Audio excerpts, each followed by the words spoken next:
What's up, guys? This is Brave, and I'm back with another review of Love and Marriage DC. This is season 2, episode 3, and the episode is titled Parents Just Don't Understand. Let's jump right into this review.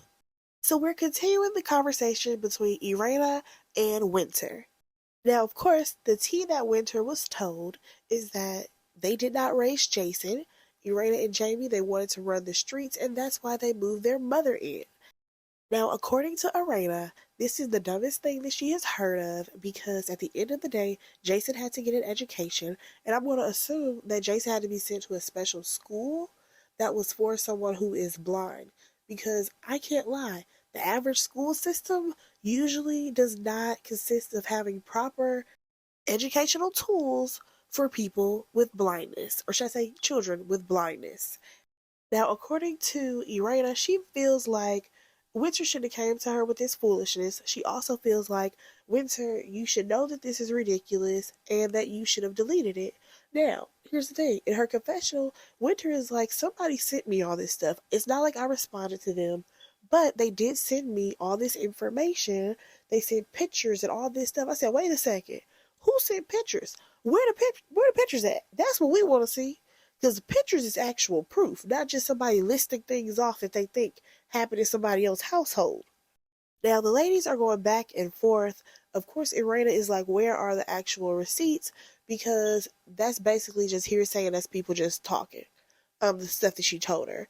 Now, at one point, they break down this conversation where they were going back and forth with each other on social media. And Irena basically told her, I'm from DC. You must not know about me. I'll show you who's mute or whatever. Now, I will say this. It's not like Irena said that she was going to put hands on this girl. It did say, I will show you how mute I am. That could be an argument. That means she's going to use her words. It does not indicate fully that she's going to put hands on you, Winter. You just kind of assume that. I'm just saying. Like, that could go many ways. It's one thing if she would have said, I'm gonna put hands on you. But technically she didn't say that, Winter.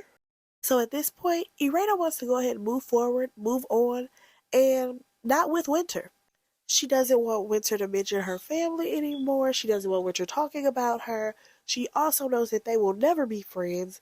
And again, she voices that all of this was some BS because who talks about a disabled child like this?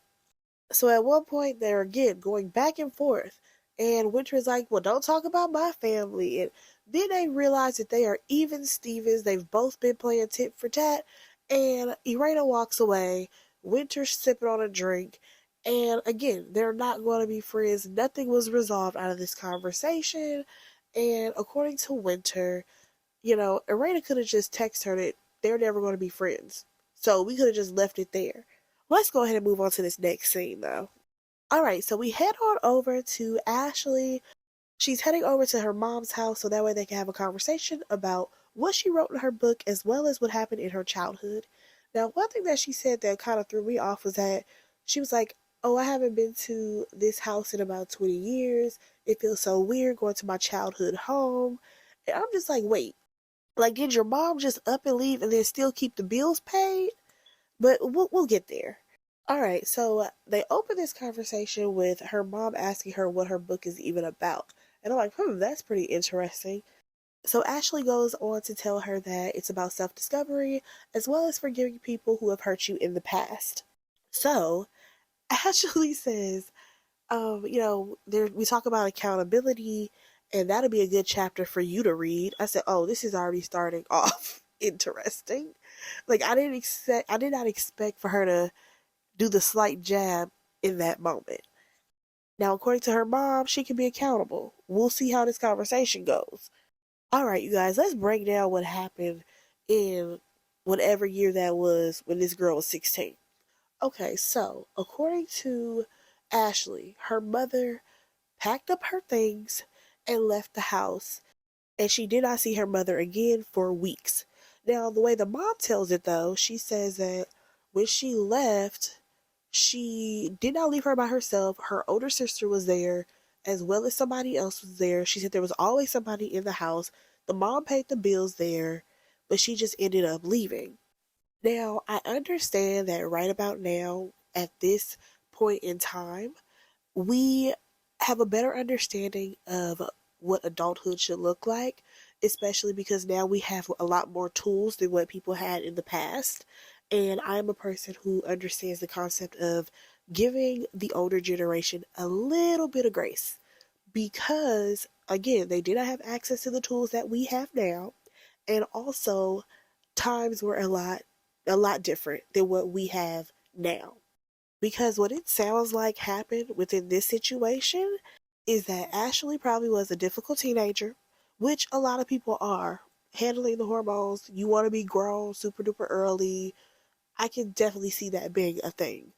So her mom's like, all right, cool. You want to be so grown? Then I'm going to go ahead, leave y'all at the house. I'm going to pay the bills. Your sister going to take care of you. She going to look after you while I'm gone. Because now mama has to have a life because y'all holding her back.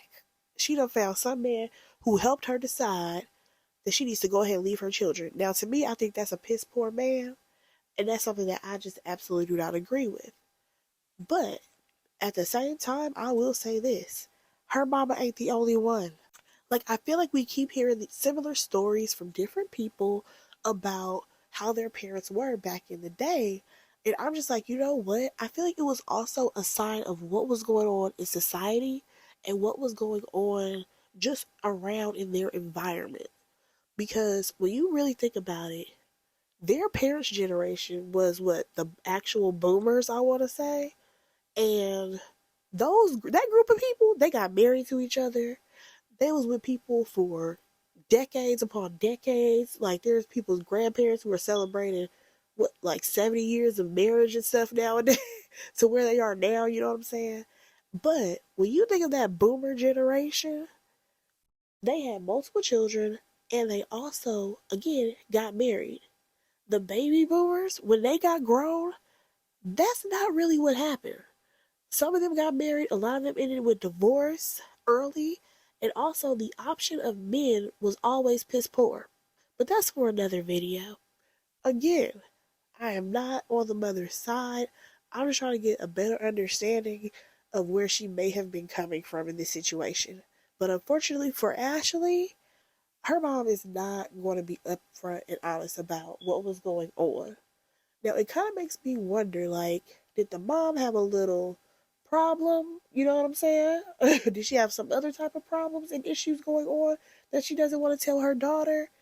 Like, I don't know. It's kind of weird. And also, the mom had mentioned something about paying for, like, broadcasting classes for Ashley and stuff.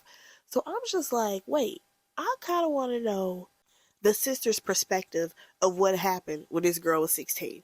Because maybe if the sister is older, I'm going to say that maybe if her sister is a couple of years older than her, then maybe her and the mom had more conversations about this that Ashley may not have been privy to. I know, I feel like I might have been a little bit all over the place talking about this situation, but I'm just trying to get a full understanding of what may have happened back in the day for Ashley and her mom to have the relationship that they have now. Especially considering, Ashley feeling like she's always had to basically depend on herself since she wasn't able to depend on her mom. And then you also have her mom basically only knowing how to financially support her child, but she doesn't know how to emotionally support her child. And also, like I said, that generation was not given the proper tools. So I don't think her mom knew how to handle having a difficult daughter. Like how she said how her daughter was bad, she was difficult. Like I just think that her mom did not have the proper tools to really know how to handle that situation.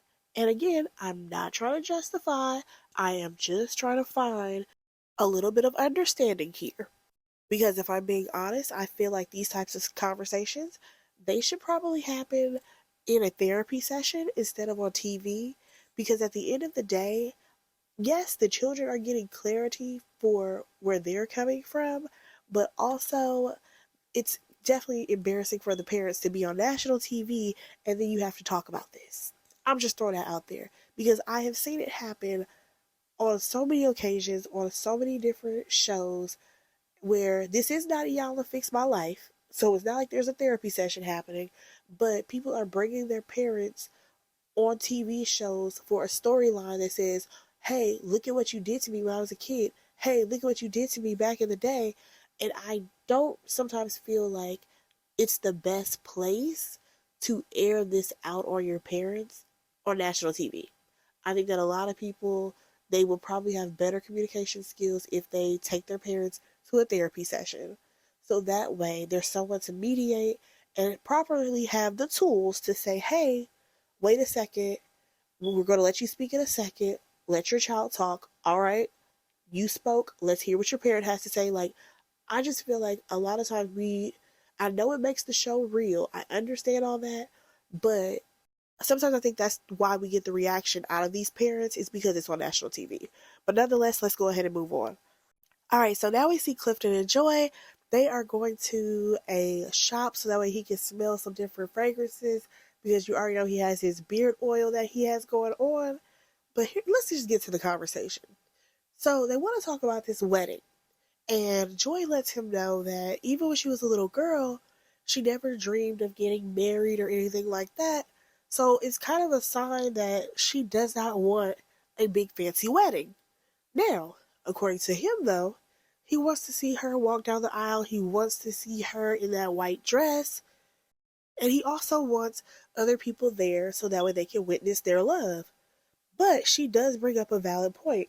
We came from a game show, or should I say a reality show, and also when he proposed to her, he proposed on national TV. And now what are they doing? They're on another reality show. So it does seem like they're going from show to show to show, just talking about their love, but she just wants it to be just them, which I feel like is very understandable considering their circumstances. But we shall see what happens when Joy and Clifton actually get married. Alright, so we next get a scene with Quick giving Alicia a call because he's telling her that she has to make sure that they get to a place on time because he's throwing Ashley a surprise party. So she ends up going into the house and her and Ashley talk about the conversation that Ashley had with her mom. So of course Ashley is like, I tried to tell her about what was in the book and, just let her know even over the years how it affected her when her mom moved out when she was 16. Now, her friend is like, yeah, because I definitely remember that she moved out and I moved in. I said, no, wait a minute. So you was 16 years old. You moved into another 16-year-old's place? Because she was probably having issues with her parents as well. Again, I feel like that generation was not prepared properly for the children that they had. They were deeming these children as difficult. But again, like I said, times had changed. Now, Ashley says that time in her life, 15, 16, 17 years old, that shaped her into who she is today and the way she handles relationships and the way she handles even her marriage. And I'm just like, you know what? It's not even those growing pains of the years of being a teenager that shaped you. It was the trauma of the realization that you had to be in survival mode from ages 15, 16, and 17 because your mother, who was supposed to be your protector, was no longer there. That right there is what really had to mold you and shape you and change the way your path was going to go.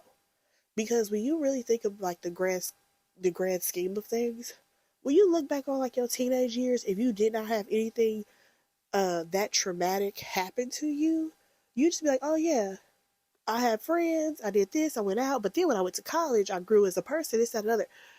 When you have different moments in your life that hit you like a ton of bricks and it's traumatic experiences, it definitely reshapes you. And I really feel bad for Ashley because, like she said, when she was a teenager, she needed her mom. Even if her mom would have been like strict on her or, whatever, looking back on it, you're like, yeah, my mom was strict, but she was there. Her mom literally packed up and left. Like, things got hard. Mom said, I gotta go. Now, I will say that her friend, she brought up something that I think was a really good point because she talked about how her mom not apologizing is saying exactly what she's apologizing for. It's because for the mom, that may have been a low point in her life that she does not want to revisit. She doesn't want to admit that it happened. Um, I feel like a lot of people, there are things that happen, again, in people's parents' lives that we are not privy to. Like I said, I don't know if her mom may have had an issue. I don't know if that man may be abusive and she wanted to keep her kids away from that. I don't know the full scope of that situation. So, I don't know. It just seems very strange for a woman to just leave her kids like this. I don't know. I'm not trying to justify it. I promise you I'm not. I'm just mind blown because, again, I'm coming up as a very late millennial, and to me, it sounds crazy to leave your kids. Now, when the friend said, that every time that this conversation comes up, there's a blow up, there's a huge fight, y'all don't talk to each other and all this stuff. And I said, okay, you know what? That right there, that may be the problem. Because I know we want to express ourselves nowadays. We want to, tell people how we feel, how they hurt us, and all of that stuff. Because that's what we learned in therapy. But honestly, I feel like if Ashley wants a relationship with her mother, and which I realize this is what she's finally coming to terms with, that she's just going to have to leave that in the past. Because if she doesn't, she's never going to have a relationship with her mother. As hurtful as it is, she's never going to have the relationship that she wants with her mother because she's bringing it up. Her mother is never going to give her the answer that she wants. So, if you want to build a relationship with your mother, you're going to have to meet her where she is for who she is. Not who you want her to be. You have to meet her for who she is. Who is your mother to this day, right there standing in front of you? Does she still have those same pick up and go antics? Does she still have that? Or have you guys been able to build past that? Because that's just something that I've accepted as an adult now, is that you have to meet people where they are and for who they are at that moment. Because maybe her mom has changed. I don't know. I mean, of course, she may be one way, but then when you bring up the past, she turns into a whole other person. I don't know. But I think that for Ashley to move forward, she's going to have to accept that her mother is never going to give her that vocal apology. And honestly, even if she was to give her the vocal apology, that may feel good to you, but that may not be what she means. Because when you really think of the grand scheme of things, when people, they start to apologize to people, sometimes people will say an apology, but their actions do not show that they are even, they just kind of said it so that you can get away from them, so that you can be over it. They say it so that we can move forward. I'm just going to apologize to you so that way you don't bring it up again. Actually, I would rather the person just stand your ground, because I'm going to meet you where you at. If that's how you feel, that's how you saw a situation, and I saw it differently, I'm going to meet you where you at because I want to build and move on from it. Because I would rather you do that than to sit up there and give me a fake apology and be like, yeah, I apologize, but I didn't really mean it. Now, one thing that I do like about Alicia and Ashley is that it sounds like they have similar stories and that they have each other. I love that for those two women because it is so good to have somebody who understands your story, who understands, because they probably had a similar situation and y'all about to be ride or die. I love that for them because I love the fact that they can lean on each other. Now let's go ahead and move on because we have Irena and Jamie. You already know Jamie has retired, but now he wants to pick up and do the same things that Irena does.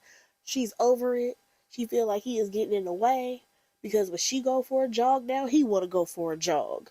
Now in his confessional, he was like, "Oh yeah, cause we gotta go work out, eat some crabs, have Taco Tuesdays," and I was like, you know what? I never even thought about the fact that people who work in positions like the one that Jamie had before, they do kind of like miss out on like the little things, like Taco Tuesday. So they end up talking about how Irena went to go see Winter. She tells Jamie everything that Winter talked about, how she talked about Jason and all this stuff. Now, when they were talking about what she said, I think that Jamie thought that Winter was talking about Jason where he is now. Because he was like, oh, so he's not supposed to learn independence? And I'm like, oh, wait, I think that's for the program that he's going to now. Like, nah, she was talking about back in the day, y'all didn't have custody of him like that. But like I said, I'm pretty sure they sent him to a special school for children specifically who have disabilities. Now, The whole time they have this conversation, though, Mama T, which is, I think, Irana's mother, is hollering from downstairs for them to come get food because she cooked breakfast.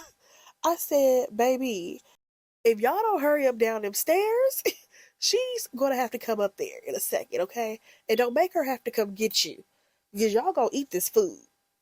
So Irena wants to have Jamie help her around the house. She talks about how she hasn't been able to get to her clients. She hasn't picked up her computer because he's been home, and all he wants to do is go out for drinks and eat food.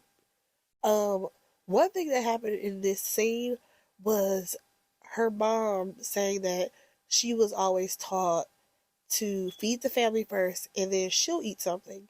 And I love the fact that Jamie was like, well, it's 2022, so you can make a plate. Like, lady, it is okay. We can all have breakfast together. All right, so we get to the party that Quick decided to throw for Ashley. Um, he says that, it took a lot to be able to get this party together, and luckily he had Alicia and Angela there to help him. But the problem is that Alicia, she should be there, but she hasn't arrived yet. And it took her a minute to get there, but when she does arrive, she lets us know in the confessional that she already knew that there was going to be a surprise party because nobody was answering her her phone calls or her texts, so she already knew Quick had to be up to something. So Ashley gets there, great, the party goes on. However, Angela, she gets a call, and then she has to let Quick know that Alicia actually got into a car accident, and it must have been extremely bad because her car got totaled. She's okay, but the car got totaled, which I'm like, thank God that woman is okay, because car accidents are scary. So Quick, he makes the executive decision and tells Angela, don't tell Ashley, because he wants his wife to enjoy her night, and he will tell her what happened to Alicia, when they get home that night. Now, I will say this, I understand where he was coming from when he says, I want Ashley to enjoy herself, enjoy her night, not let this ruin her night and her moment, because Alicia, she is okay. Now, she will probably be hurting the next day because you are always aching after a car accident. Um, but she's okay. She's not injured. At least that's what it sounds like. She's okay. She's alive. So he doesn't want his wife to focus on that. Just wants her to have a good time. Now let's get over to the table with everybody talking. So they talk about Joy and Clifton. We learn that they're in Guatemala. But of course they want to know how everybody feels about the new couple that has joined the show. So Ashley's like, yeah, I like Joy. She's cool, whatever. And then we get over to Sherelle. Sherelle's like, her and my husband, they used to be in a group called Mambo Sauce. So the husband is there. He says, I don't know what happened between us because we were in a group. We were working together at one point. She got to be close with my ex-girlfriend. That relationship didn't work out. And there has been some distance put between him and Joy. Now, Sherelle, she says that, Ashley was, I guess, going on live talking to people who was going to be on the show, either her or Irene, I'm not really sure. But she ended up clicking on the profile of Joy, and she was blocked. She was like, I had never even met her before, but Joy blocked her. So Joy definitely feels some type of way about Sherelle, about her husband. She don't want nothing to do with them people. So Irena is like, that don't really make no sense. Like, why would she block Sherelle? And also, why would she even block this other guy? Especially, it's not like he was dating her or anything like that. But if you remember what Joy said, he was doing something that had to do with the business, on the business side of things, and he was blocking her money some type of way. So hopefully, within these next, couple of episodes, we get to the bottom of that. All right, so Irena, she brings up the fact that Joy felt some type of way about the way Ashley and Alicia came at her about her not being a single mom. So Ashley is like, well, she's not a single mom. And like, what kind of response did she want? So Irena's like, she just wanted y'all to be happy for her, congratulate her. And even in her confessional, she was like, yeah, I can congratulate you, but that still don't make no sense that you were talking up there. Which honestly, it doesn't make sense for Joy to be a speaker, but it is what it is. She wasn't gonna pass up a check. I wouldn't pass up a check. But like Alicia said, there is a big difference between dating as a single individual and dating with children. Alright, so they bring shots around, and Jamie goes on to thank Quick about how he stepped in and talked to little Jamie when they were getting into it at Jason's party, or whatever. So when Irena starts to talk about how little Jamie's mental health is, you have Big Jamie saying he's a bum. And I was like, ooh, this conversation should not be happening after Big Jamie has had all these drinks at him.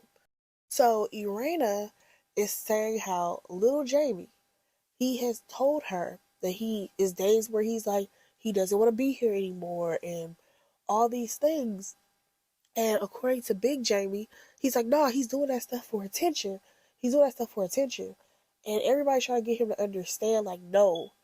First off, the things that you say to him are very hurtful. And also, you can't take that lightly when somebody says that type of stuff. Now, Jamie, again, he's drunk at this point. He's like, he's been saying that for 8 years, blah, blah, blah. And I'm just like, again, when people don't have the proper tools, this is what happens. Okay, so 2 things can be true at the same time. Is little Jamie spoiled? Yes, his parents have spoiled him rotten. They decided to give him everything that he probably wanted. Like, I'm not gonna, listen, I'm gonna give Jamie his credit. He takes credit for that, okay? He knows exactly how little Jamie got to being this spoiled, entitled person. But when it comes to little Jamie's mental state, that right there, he should have been in therapy a long time ago.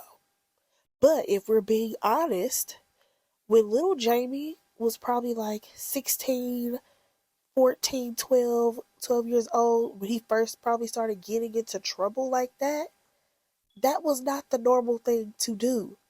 People weren't just sending their kids to therapy to get to the bottom of the issue.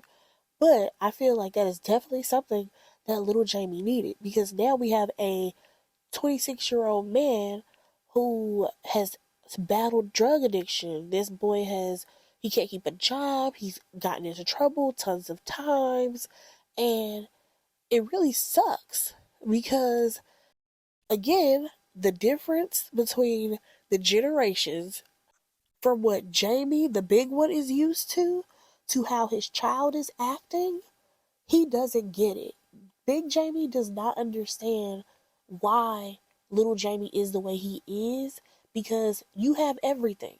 We've given you everything. It doesn't even make sense why you would want to go out and rob somebody.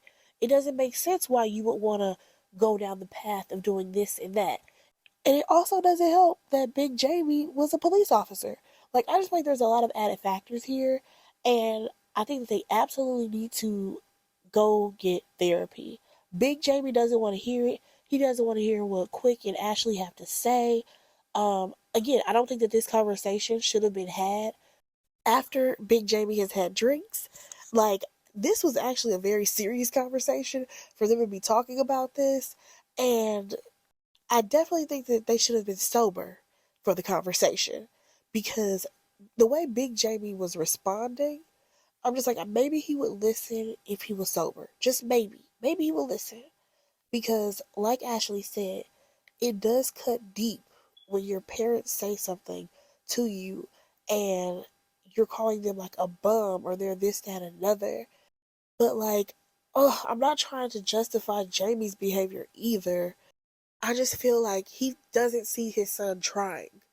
I think that for him, his son is doing the bare minimum. And he doesn't understand that, yeah, it seems like your son is doing the bare minimum, but it's because his mental state is not good. Like, there's something going on mentally with little Jamie that you are not mentally capable for handling. You're not mentally capable to handle as a parent.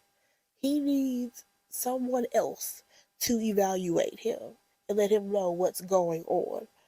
So they end that conversation, and Ashley is still trying to figure out, where is Alicia? Quick finally decides to take her outside and let her know what happened to Alicia. And she's upset with him because she wanted to, leave and go see what happened to her best friend. Like, why would he keep that information from her? So she's trying to call Alicia. Alicia's not answering. Quick is like, if something was really like wrong, if she actually was hurt, we would definitely cancel the party. I just want you to have a good night. She's pissed off with him. She storms off and was like, you don't even have real friends. All you and your friendships is messed up. I was like, oh, okay. And that was pretty much where we left off. Hopefully next week is going to be a good episode. I will say, I am quite intrigued by Love and Marriage DC. I tried to watch it last season. I wasn't feeling it. But this season, okay, they got some storylines that I'm interested in. Let me know what y'all thought about this episode. Go ahead and like, comment, and subscribe to my channel. And I'll talk to you in the next one. Bye, guys.